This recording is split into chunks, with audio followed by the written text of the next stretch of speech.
A poco más de 20 días de unas elecciones presidenciales cruciales para la suerte del país, Ecuador atraviesa el pico de una larga crisis de seguridad que tiene en jaque al gobierno de Guillermo Lasso, quien se vio obligado en los últimos días a decretar el 16º estado de excepción desde 2021. Este estado de excepción entrará en vigencia de inmediato y dentro de los artículos del decreto consta el toque de queda desde las 10 de la noche hasta las 5 de la mañana del día siguiente. La ola de violencia se concentra en el sistema penitenciario ecuatoriano, con las principales cárceles del país sobrepobladas y cíclicamente producen motines. ¡No queremos traslado!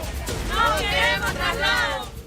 Es lo que ocurrió en la última semana en la prisión de Guayas 1, en Guayaquil, tras un enfrentamiento entre reclusos y la posterior represión a cargo de miles de policías y militares, lo que terminó con 31 muertos. ¡Ay, no, no! Esa es una acción de Estado y con la voluntad de la máxima autoridad del país, hoy se ha podido intervenir. Se ha podido intervenir para dar tranquilidad, para recuperar gobernanza, lo que nosotros buscábamos. Lo ocurrido en Guayaquil, la segunda ciudad del Ecuador, tuvo eco en otras 13 de las 35 prisiones del país, donde los internos iniciaron huelgas de hambre y tomaron como rehenes a unos 100 guardiacárceles. Pero la violencia no se centra solo en las cárceles. El domingo, mientras recorría obras en su municipio, fue asesinado a tiros Agustín Intriago, alcalde del puerto pesquero de Manta, en un ataque en el que también murió una mujer. Se nos acaban de llevar lo más hermoso que estaba aquí, porque estaba luchando por Manta, por el Ecuador.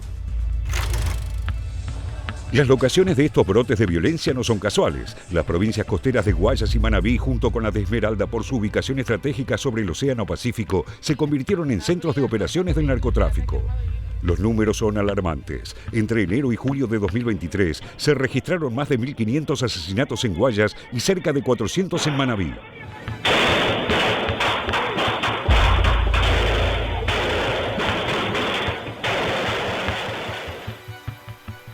El auge del tráfico de drogas en Ecuador se debe, por un lado, a la geografía, ya que el país andino se ubica entre Perú y Colombia, los dos principales productores de cocaína del mundo, pero también a la inoperancia de sucesivos gobiernos para hacer frente al problema, con mínimos controles en el espacio aéreo y marítimo, lo que favoreció el tráfico a gran escala, con la proliferación de bandas ecuatorianas, pero también de cárteles internacionales de origen brasileño y colombiano.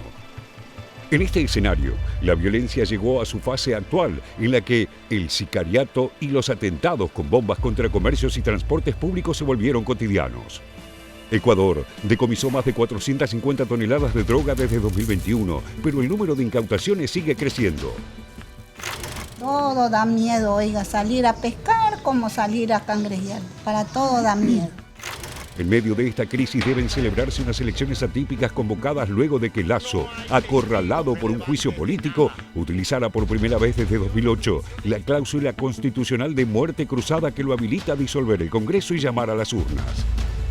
Será una campaña más corta de lo habitual hasta llegar a los comicios del próximo 20 de agosto, en los que también se elegirán legisladores y a los que se presentan 8 candidatos a la presidencia en un escenario político fragmentado.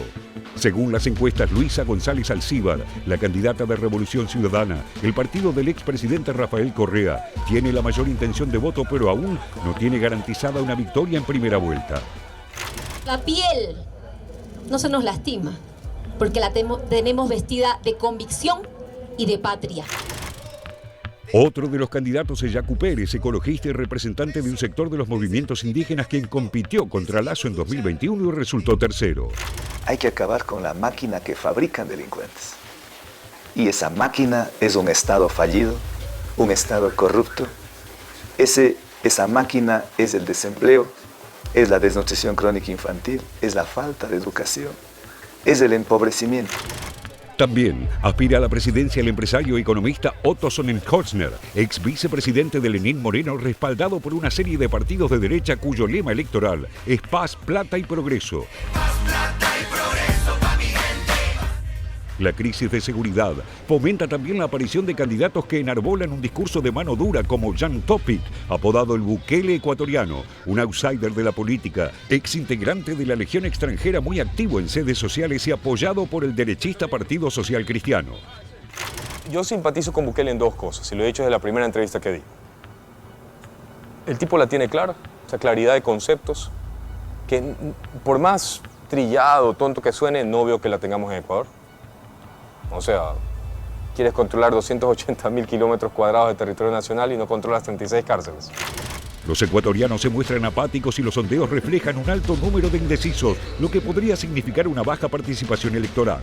El candidato que triunfe deberá concluir el mandato de Lasso, por lo que estará en el poder solo 18 meses. Muy poco tiempo para resolver las principales demandas ciudadanas. Conflictos regionales por proyectos mineros, desempleo, crisis económica y al tope de todas las demandas, la inseguridad. Indudablemente el fenómeno Bukele nos ha ayudado a poder observar en mayor amplitud cuál es el mundo, planeta carcelario que nos rodea en la América Latina, indudablemente, y el punto de vista de la población carcelaria como un espectro social de Ecuador también es un punto de vista interesante para entender un poco más cómo es la población penitenciaria de aquel país. Podemos decirte que hay 31.321 reclusos divididos en las diferentes cárceles ecuatorianas, de los cuales 93,7% son hombres y un 6,3% son mujeres. La sobrepoblación parecería no ser tampoco demasiado importante, de 1.300 presos sobre justamente este número que te dábamos recién de 31.321. Pero vayamos un poco más todavía. Detenidos, el 83,5 con condena es alto y un 16,1 en proceso sin condena. ¿Cuántos son los hombres y mujeres que están en la vigilancia y el cuidado de esta población carcelaria? Son 2.897 guardias penitenciarios divididos en 35 prisiones, las más importantes, la de Guayaquil, la penitenciaría del Litoral, la cárcel del Inca en Quito, Cotopaxi, cárcel de Turi y cárcel de Bella Vista. Por estas horas, indudablemente, es el punto de tensión y te decía, es interesante poder observar la crisis que vive social y política de Ecuador a través de su población carcelaria, que quizás es una población carcelaria distinta a la que uno puede imaginar en la República Argentina, que también es violenta, pero tiene otro tipo de violencia, ¿verdad, Ever? Sí, creo que das en el clavo en poner el énfasis en esta particularidad de lo que sucede con la población carcelaria en el Ecuador.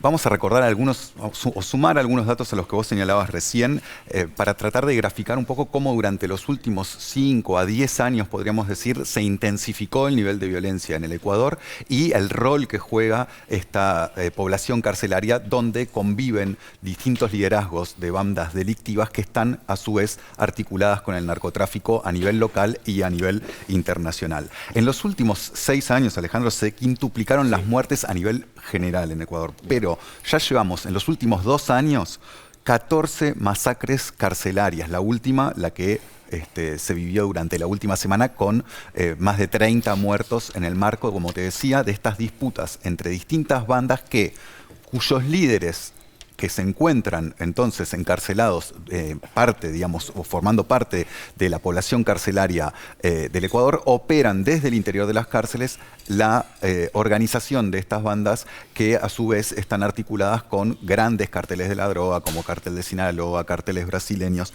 y también con, sobre todo, la exportación de cocaína desde el Ecuador hacia Europa. Es decir, no termina con los cabecillas presos.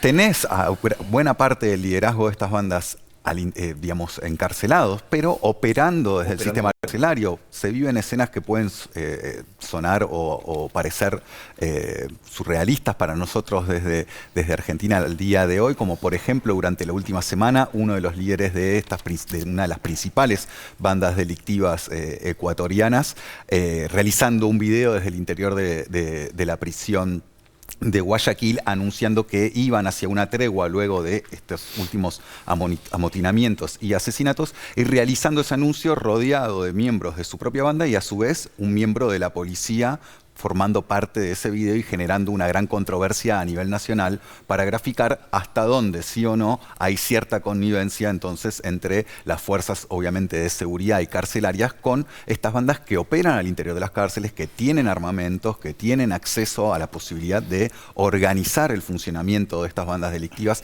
desde el interior de las cárceles y que efectivamente genera estas disputas. Hay un hecho marcante que ocurrió en el año 2020 que fue el asesinato de uno de los principales líderes de la banda de los Choneros, bueno, una de las principales bandas que articula esta organización del narcotráfico a nivel local y a su vez toda esta dimensión logística que desde los principales puertos de Ecuador generan que casi el 40% de la cocaína incautada en Europa durante los últimos años provenga en buena parte del Ecuador, algo que suena bastante ilógico teniendo en cuenta que parten desde el Pacífico y no, por ejemplo, desde Brasil u otros países que habitualmente era desde donde salía la cocaína hacia los países europeos. Por lo tanto, tenés un sistema carcelario que está prácticamente, en buena parte, gobernado por estas bandas que operan delictivamente desde el interior de las prisiones del Ecuador. Pero eso es una de las cuestiones que se critica precisamente a Lasso, que es el no tener control sobre las cárceles, no tener control sobre los puertos a través de los cuales se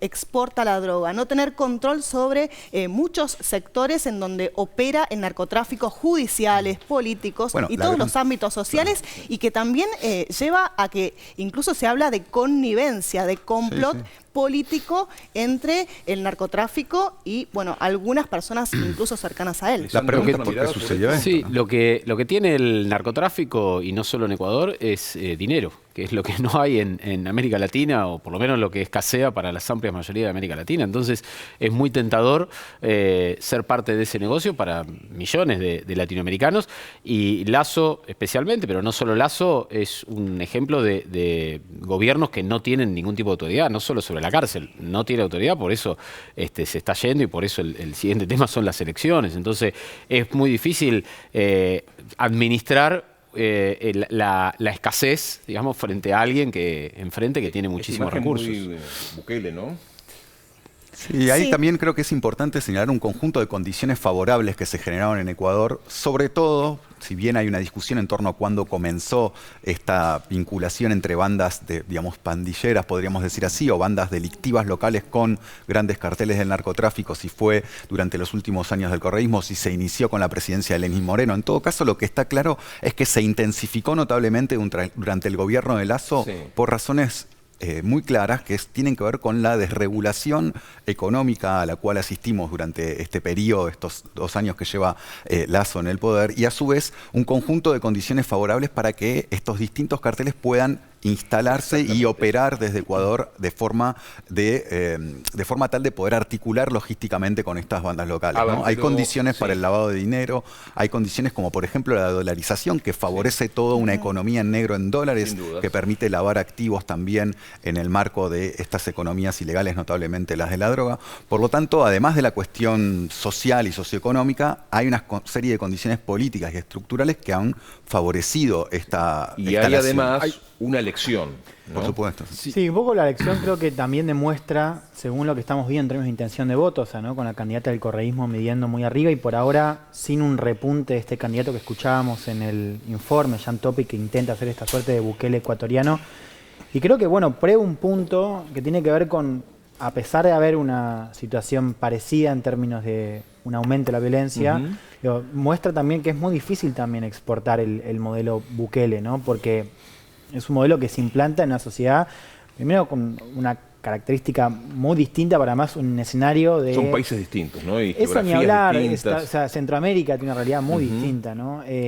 Las pandillas, digo, como fenómeno, ¿no? Siendo un fenómeno que casi reemplazar a la autoridad estatal, o sea, eso por ahora no estamos viendo en... Vuelvo sobre un punto, reafirmando lo que vos decís, las pandillas no administran el dinero que manejan las bandas de narco en Ecuador, no administran el narcotráfico, no tienen narcotráfico, Salvador, entonces... es más fácil desmantelar un enemigo que no tiene recursos que uno que tiene muchos recursos. El tema es súper interesante, tendríamos mucho tiempo más, pero tengo que poner una línea del Ecuador sobre este tema, porque hay otros para analizar.